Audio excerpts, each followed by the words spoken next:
And one of the things they shared with us was that Haitians share everything. So if you give them a tube of permethrin cream, they're going to take it home and they're going to put a little bit on this person's itch on their arm and a little bit on this person's itch on their leg, and they're going to share it.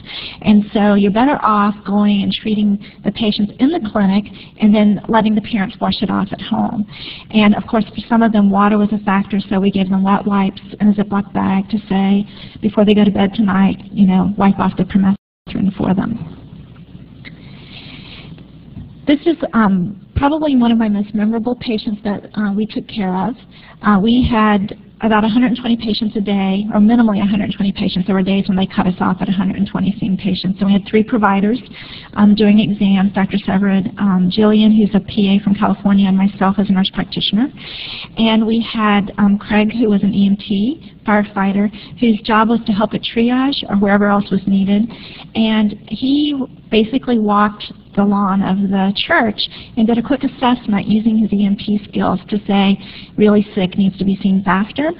And so the first patient he brought back to me was actually a 6-month-old who had a temperature of 105 and was unresponsive. And we hadn't effectively treated this patient yet before he walks back with this little one. And this is a 7-day-old who was severely dehydrated, cold, breathing about 3 times a minute and dead, essentially. Dr. Syverud put an external jugular line in his neck. We did fluids, a couple of boluses, did antibiotics, and put him back in Craig's arms and sent him in a pickup truck to the hospital to see Dr. Bob, one of our team members that was at the hospital, and he survived. And this was at the hospital that night about 10 hours later. And what was amazing is a lot of the stories that the women told us.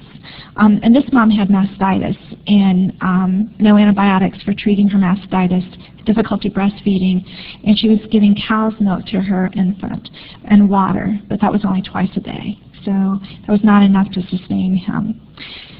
And she came back a couple of days later so that we could see him at the clinic and help teach her how to use the formula we had taken.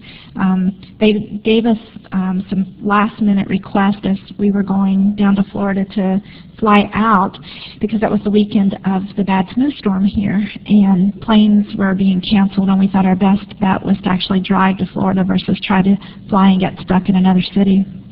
So we drove down, and on the way we ended up with a few text messages from the team before us asking us to pick up certain things, and one of them was baby formula. But no one said get baby bottles too, and I don't know why, I just didn't think of that. So know that that's on the list for future now. If you carry formula, you have to carry bottles.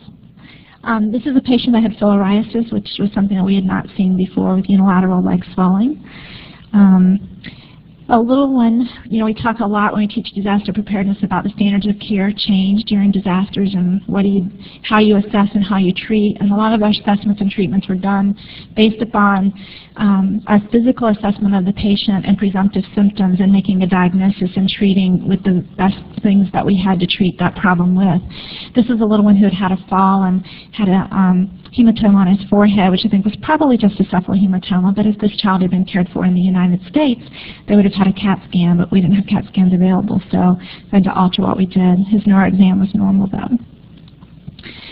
Ringworm was also common, and I think what was impressive was the severity. In the emergency room, I occasionally see predominantly kids and school teachers with ringworm and maybe a spot on their face or on their hand or their arm, but some of the women that we saw actually had pretty significant ringworm, as you can tell by her neck and her left arm.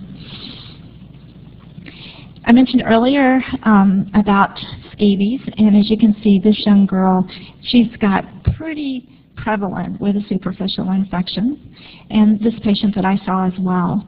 And so they get superficial staph infections from actually scratching. So that's why I treated everyone regardless of what the pharmacist said, because if we can prevent them from getting a superficial infection, having this, actually they could potentially become overwhelming with sepsis and die. This is a little one that was actually born in a tent in the churchyard and came in for his first physical exam with Dr. Syverud.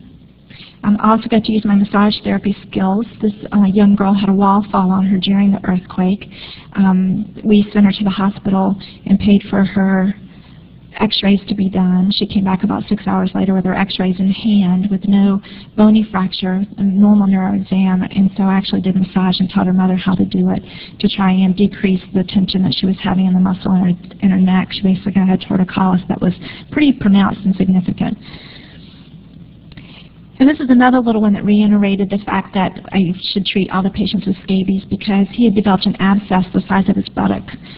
His right buttock was pretty much fluid-filled with pus, something that I don't like to drain, but that's what you have to do in order to get rid of the infection. And then we gave him IV antibiotics the first day. He came back the second day for a dressing change and his packing to be removed, and got a dose of IM antibiotics that day and continued with oral.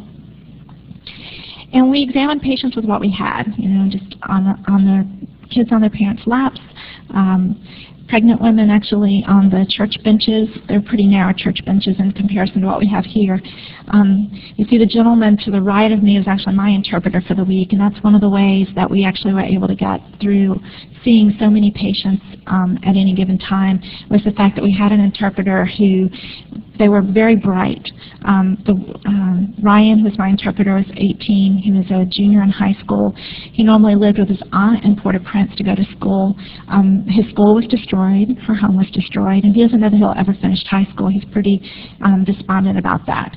But very bright, speaks 4 languages, and did a great job of interpreting to the point where that, I think like most of the interpreters, you start out at the beginning of the week and they learn all of those 7 symptomatologies of the chief complaint, and eventually, they're doing it all and you're just listening to what they tell you back because they know what you're going to ask next with the patients.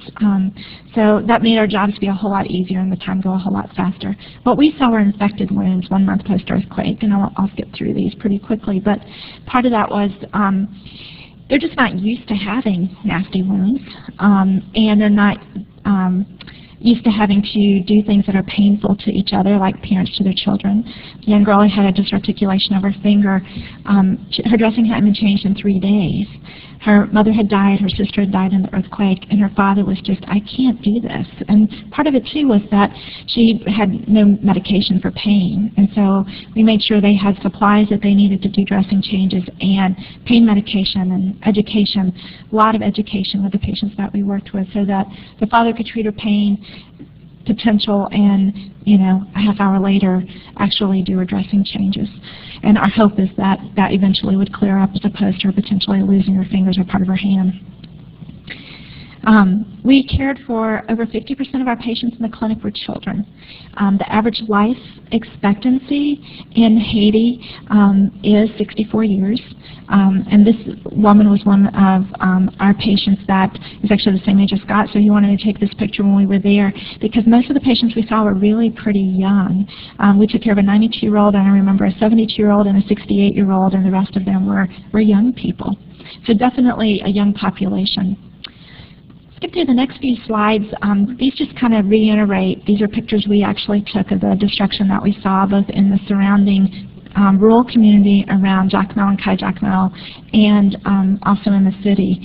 And you can see that the structures do what they call their pancaking, where that, because the limestone is used in the construction of the houses, that the roofs pretty much walls give way and the roofs cave in. It falls down to the second floor and then on down to the bottom floor. And that's why many people were crushed to death during the actual earthquake.